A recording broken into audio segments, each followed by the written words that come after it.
تو یہ دن تو سبحان اللہ گناہگاروں کی بن آتی ہے، گناہگاروں کو موقع دیا جاتا ہے کہ پورے ہفتے میں اگر کوئی کمزوری رہ بھی گئی ہے تو اب جمعہ آ گیا ہے، اب درود پڑھ لو، اب تلاوت کر لو، اب دعائیں کر لو، اب اللہ سے رجوع لے آؤ۔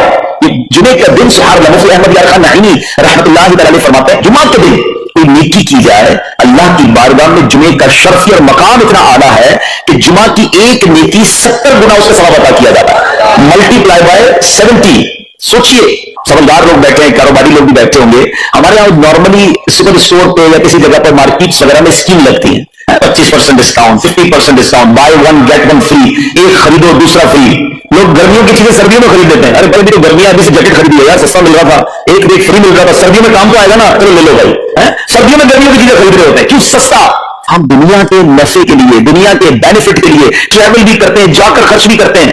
مجھے اچھی طرح یاد ہے افریقہ کے غالباً ایک ملک میں تھا، تو بارڈر ملے ہوتے ہیں، ہم بارڈر ہم نے کراس کیا، ایک ملک کا جیسے بارڈر کراس کیا، بارڈر کراس کرتے ہی ایک بہت بڑا ویرانہ تھا لیکن بہت بڑا شاپنگ مال بنا ہوا اور گاڑیوں کی قطاریں۔ تو میں نے سلام بھائی سے پوچھا یار اس ویرانے میں اتنا بڑا شاپنگ مال اور اتنی گاڑیاں، انہوں نے مجھے پتا کیا بتایا، کہتے ہیں جس ملک کے بارڈر کے ساتھ یہ سور ہے نا، اس ملک میں ٹیکس ہے، یہ ملک ٹیکس فری ہے۔ اچھا اس ملک میں اپنے بزنس کو چلانے کے لیے اپنے اس ملک کے اندر مال بنے ہوں گے، ایک اسپیشل مال یہاں بنا دیا تاکہ اس ملک والے سفر کر کے آئے اور پورے مہینے کا سامان اس اسٹور سے لے کے واپس چلے جائے، صرف ٹیکس بچانے کے لیے ایک ایک مہینے کا سامان۔ اچھا گاڑیوں کی لائنیں، اب بتاؤ یار ہم دنیا کمانے کے لیے، سفر کرنے کے لیے تیار ہیں، نفع کمانے کے لیے وقت دینے کے لیے تیار ہیں، ہر جمعے اسکیم اناؤنس ہے، ایک نیکی کرو 70 گنا ثواب کماؤ گے۔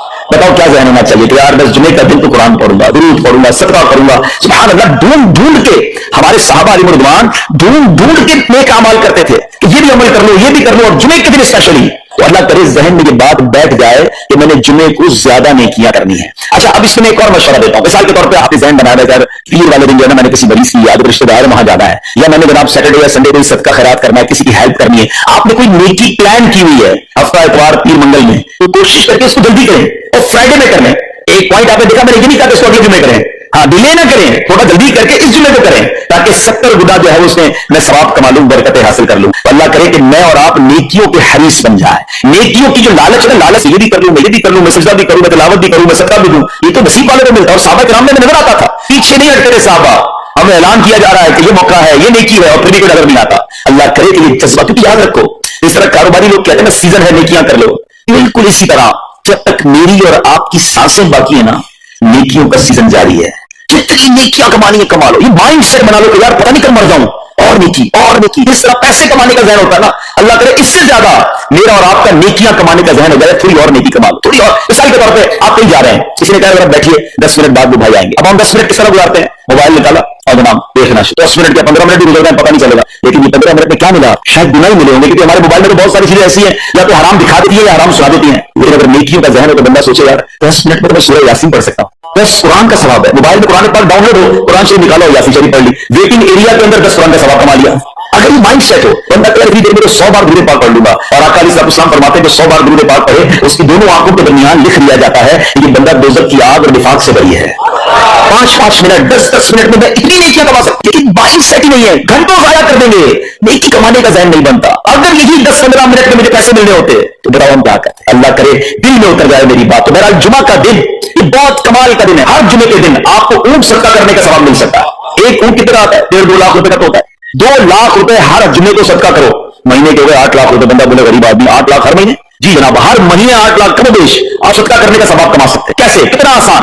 نبی پاک علیہ السلام فرماتے ہیں اس کا مضمون ہے جو جمعے کے دن سب سے پہلے آتا ہے اسے اونٹ صدقہ کرنے کا ثواب ملتا ہے، جو اس کے بعد آتا ہے اسے گائے صدقہ کرنے کا ثواب ملتا ہے۔ باقی رحمت سے ہر جمعے فرشتے مسجد کے دروازے پر کھڑے ہوتے ہیں، ہم اللہ سے دعا کرتے ہیں اللہ تیری نوری مخلوق کے صدقے ہم پر رحم فرما، ہماری مغفرت فرما، مگر امام خطبے کے لیے کھڑا ہو جاتا ہے، آقا علیہ السلام فرماتے ہیں وہ رجسٹر بند کرتے ہیں اور وہ بھی آ کر امام کا خطبہ سننے کے لیے بیٹھ جاتے ہیں، جلدی آ کر کچھ منٹ پہلے آ کر۔ اچھا ان میں دن الگ ملتا ہے، ہر جمعے بیان ہوتا ہے، وہ بیان سننے کو آپ کو الگ ملے گا، نیکی کی دعوت الگ ملے گی، اور سبحان اللہ اونٹ صدقہ کرنے کا ثواب۔ مبارک ہونے جو جلدی آتے ہیں۔ تو بہرحال اب میں چاہتا ہوں کہ جب بات جمعے پر ہی ہو رہی ہے تو ایک میں نے اور آپ کو پیغام دینا تھا، جمعے کو خطبہ دیا جاتا ہے، سالوں سے خطبہ سن رہے ہیں، مجھے اچھی طرح یاد ہے جب میری عمر شاید 17-18 سال تھی تو سن کر آدھا خطبہ تو میرے سنت یاد ہو گیا تھا، آپ شاید پونا یاد ہو گیا ہوگا، آپ میں سے بھی کئیوں کو 60-70-80% خطبہ یاد ہوگا کہ ہر جمعے سن رہے ہیں، مگر کس کو یہ تجسس ہوا